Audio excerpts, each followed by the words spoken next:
Од воен персонал до цивили, жителите на Тајван се подготвуваат за неизвестна иднина со новиот американски претседател, кој наскоро ќе ја преземе функцијата, како и со зголемени притисоци од Кина. Пекинг смета дека Тајван е дел од Кина и вели дека ќе употреби сила ако е потребно, за да го направи тоа тврдење реалност. Додека претседателот Џо Бајден постојано вели дека САД ќе му помогнат на Тајван ако Кина нападне, но воизбраниот претседател Трамп предложи Тајван да им плати на САД за својата одбрана. Малку сум загрижена, бидејќи е тешко да се каже што зборува Трамп, што всушност прави и што се случува зад сцената. Тие се работи што не можеме да ги видиме. Тој отсекогаш действувал во негов интерес и во интерес на САД. Како што Трамп ги избра истакниот кинески критичар Марко Рубио и Мајкл Волц за потенцијални кандидати за кабинетот, неговите коментари за Тајван беа нејасни. Еве го одговорот на Трамп во јули 2023 година во интервју за Fox News. Не сакам да кажам што мислам. Ако одговорам на тоа прашање, тоа ќе ме стави во многу лоша преговарачка позиција. Во овој момент не знаеме дали тој го мисли тоа, кога вели дека сака да ги врати САД во поизолационистичка позиција. Позицијата на Кина е јасна од оваа пресконференција на 7 ноември.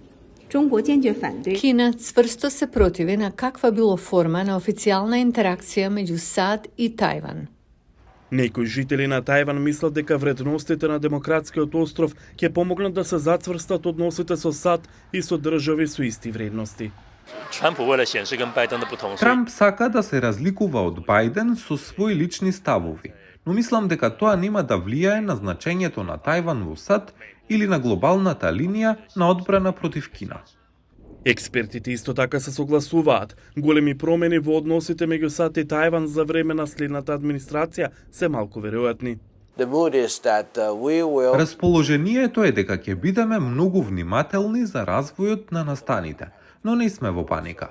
Имаме и многу силна двопартиска поддршка во Конгресот и тоа секогаш може да биде најдобриот бастион на Тајван за одржување и подобрување на односите Тајван-САД на различни полиња. Додека Тајван продолжува да биде близок со САД и да се подготвува за предстојната администрација на Трамп, Кина го зголемува воениот притисок кон островот уште откако тајванскиот претседател ја презеде функцијата во мај, со вежби околу Тајван и упади на крајбрежната стража.